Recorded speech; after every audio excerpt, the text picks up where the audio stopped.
André Valadão, eu tenho aqui uma denúncia profética contra este pastor. Não é denúncia profética, não, é fofoca. É fofoca. Bom, mas antes de falar da figura André Valadão, eu quero falar aqui sobre essa obsessão que este pastor tem em incitar ódio contra o movimento LGBTQIAPN+. Não é uma ou duas pregações, um ou outro vídeo que o André Valadão ataca a comunidade LGBT. É pontual, é insistente, é recorrente, é uma obsessão. Chegando a fazer pregação, incitando a sua igreja a matar os LGBTs. Veja o trecho da pregação. A porta que se abriu para o casamento homossexual, homoafetivo, não é um mero casamento. Ai, mas eles se amam, Jorjão com Jorjão, Terezinha com Terezinha. E hoje você vê nas paradas homens e mulheres nuas, com seus órgãos genitais completamente expostos, dançando na frente de crianças. Aí você horroriza. Mas essa porta foi aberta quando nós tratamos como normal aquilo que a Bíblia já condena. Então agora é hora de tomar as cordas de volta e dizer, não. Pode parar, reseta. Aí Deus fala, não posso mais. Já meti esse arco-íris aí. Se eu pudesse, eu matava tudo e começava tudo de novo. Se eu pudesse, eu matava tudo e começava tudo de novo. Mas já prometi para mim mesmo que eu não posso, então agora tá com vocês. Você não pegou o que eu disse? Eu disse, tá com você. Vou falar de novo, tá com você. Sacode os quatro do teu lado e fala, vamos para cima, eu e a minha casa serviremos ao Senhor. Se você não entendeu essa fala, deixa eu te explicar. Na narrativa do Antigo Testamento, tem aquela história em que o próprio Deus teria matado toda a humanidade por causa dos pecados, através do dilúvio. Após esse extermínio em massa, Deus promete a Noé que jamais faria isso novamente, matar a humanidade por causa dos pecados, e ele promete isso e coloca um selo dessa promessa que seria o arco-íris. O que o Valadão disse ali é que se Deus pudesse, ele faria isso novamente, mataria todos os LGBTs. Mas como ele não pode por causa dessa promessa, ele passou essa missão à sua igreja. É o André Valadão e a Igreja Batista da Lagoinha incitando ódio e morte contra os LGBTs. Então, André Valadão, pode parar com o teatro espiritual, porque já sabemos que a questão aqui não é teológica, é freudiana.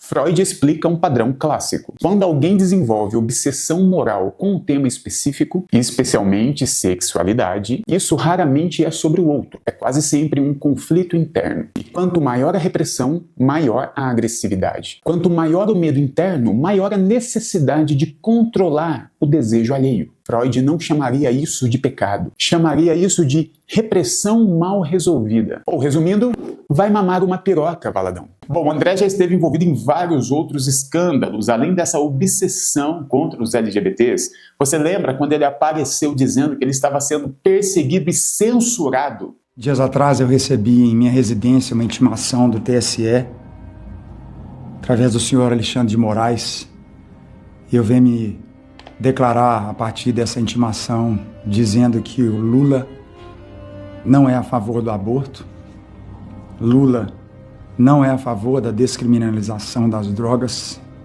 Lula não é a favor de liberar pequenos furtos. Os trombadinhas entrarão na sua casa, roubarão sua TV, roubarão seu celular, você correrá risco de vida e nada acontecerá com eles.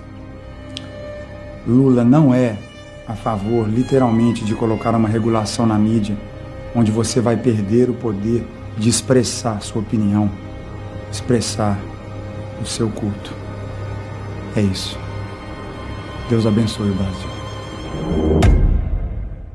Essa mentira foi desmascarada. Esse vídeo foi completamente mentira. Não havia nenhuma intimação ou censura sobre o Andrezinho. O que houve foi um procedimento de apuração comum. E ele transformou isso em narrativa de perseguição e gravou esse vídeo. E essa mentira foi desmascarada publicamente. E adivinha? Nada aconteceu com ele. Se fosse qualquer outra pessoa, já estaria preso, né? Se fosse qualquer outro líder religioso aí pequeno, isso ia, no mínimo, custar o seu cargo religioso. No caso do André, isso virou promoção. Hoje ele é o CEO da Igreja Batista da Lagoinha. Ele assumiu o lugar do seu pai. E aqui a gente vai ter que falar, obviamente, de nepotismo religioso funcionando na prática. Mas isso só faz sentido se a gente entende primeiro quem é esse cara de fato, o André Valadão. André Valadão não é qualquer pastorzinho aí não, tá? Ele é herdeiro de uma das maiores igrejas do Brasil. Ele já nasceu dentro dessa estrutura, desse berço de Bíblia, e Bíblia feita de ouro. Ele já nasceu com dinheiro, sobrenome forte e um púlpito garantido com milhares, milhões de pessoas o ouvindo. É engraçado as pessoas que permanecem dentro dessas igrejas financiando todo esse circo, essa estrutura, como se o chamado de Deus, o dom de Deus fosse familiar, passando de pai para filho. Isso aí não é fé não, gente, isso aí é dinastia. Dentro dessa igreja e tantas outras, o poder passa de pai para filho, só que isso aí é espiritualizado para parecer um chamado de Deus. Até porque hoje a Lagoinha não é só uma igreja, ela é uma empresa, ela é uma marca. Tem estética, música, linguagem, evento, franquia e filiais dentro e fora do Brasil. Tanto é que o André Valadão atua como pastor sênior na Batista em Orlando, nos Estados Unidos. Então a gente tem que entender que o que essa igreja produz é uma cultura. Quem já não viu essa desgraça de escudo fé em carro, camiseta, tatuagem? Quem viveu ali década de 90 e anos 2000 foi impactado em algum momento pela produção cultural dessa igreja, através do Diante do Trono, seja para adulto ou para os baixinhos. Milhões e milhões e milhões de cópias vendidas, e shows, e DVDs. Tudo isso financiou o império que a Igreja Batista da Lagoinha construiu, religioso e de comunicação, tá? E obviamente quando o púlpito é muito grande, ele também vira palanque político. A Igreja Batista da Lagoinha e todos os Valadões se posicionaram abertamente, dando toda essa voz e toda essa estrutura para o Jair Messias Bolsonaro. Bom, a Igreja Batista da Lagoinha foi fundada em 57 em Belo Horizonte. Mas vale lembrar que os batistas chegaram no Brasil aqui no final do século XIX, principalmente ali em 1882, com missionários vindos principalmente do sul dos Estados Unidos. Eles chegaram aqui então em 82, quando o Brasil ainda aceitava a escravidão que só foi abolida em 88. E aí você deve pensar, uau, os caras chegaram aqui em 6 anos, eles ajudaram a abolir a escravidão, né? Não, muito pelo contrário. Eles só vieram para o Brasil porque o Brasil era o último país a aceitar a escravidão. Exatamente, os primeiros batistas só vieram para o Brasil para usar da legislação que ainda aceitava a escravidão. Mas vale lembrar aqui, antes que alguém surte aí nos comentários, que batista tem de monte, tá? Nem todo batista é igual aos Valadões, tem até pior. Mas tem uns que se salva também, né? Tem a batista do Ed Renekiewicz, tem a batista do pastor Henrique Vieira, ao mesmo tempo que tem a batista aqui da minha cidade, aqui, que é um antro de bolsonaristas. Então, batista quer dizer muita coisa e ao mesmo tempo quer dizer nada. O rótulo não diz muito, é o projeto de cada igreja que diz, sabe? Agora, você sabe, quando a igreja vira dinastia, o barraco vira familiar. E essa parte é gostosa de ver. Valadão brigando com Valadão, que delícia! Imagina só você pegar um microfone na igreja que você viveu ali com o seu irmão e com a sua família, e desse púlpito, nesse microfone, você começa a pregar contra o seu próprio irmão, dando direitinha. Tem muita gente vivendo às custas do bom nome do Pai. Mas se essas pessoas não fizerem a sua própria construção direito, isso não vai durar muito não. Quem aqui já viu filho de pai rico ficar pobre? Quem aqui já viu neto de vô rico ficar pobre? Herança, legado, não tem só a ver com dinheiro. Tem a ver com um bom nome.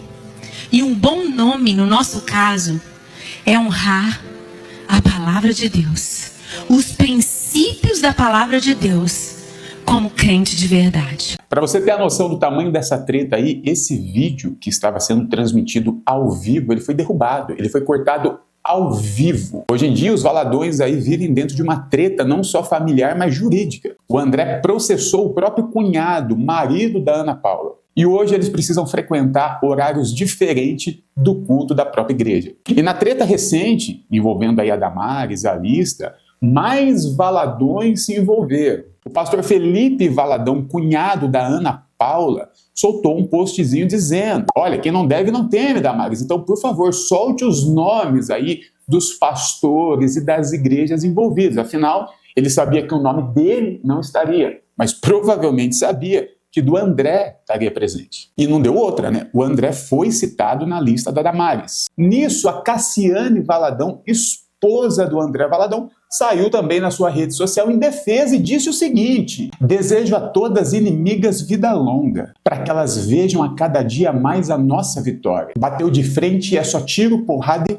bomba. Aqui 2 papos não se cria e nem se faz história. Brincadeira, isso aqui é um trecho da Bíblia. Disse o seguinte: se eu não tivesse a educação que eu tenho, se fosse debochada igual muitos que se dizem crentes são, teria jogado no ventilador muitas verdades que sei, com provas, mas lembro que sou muito crente e educada. Se eu não fosse crente, eu mandaria você tomar no cu. Se eu não fosse crente, eu espancaria a sua cara.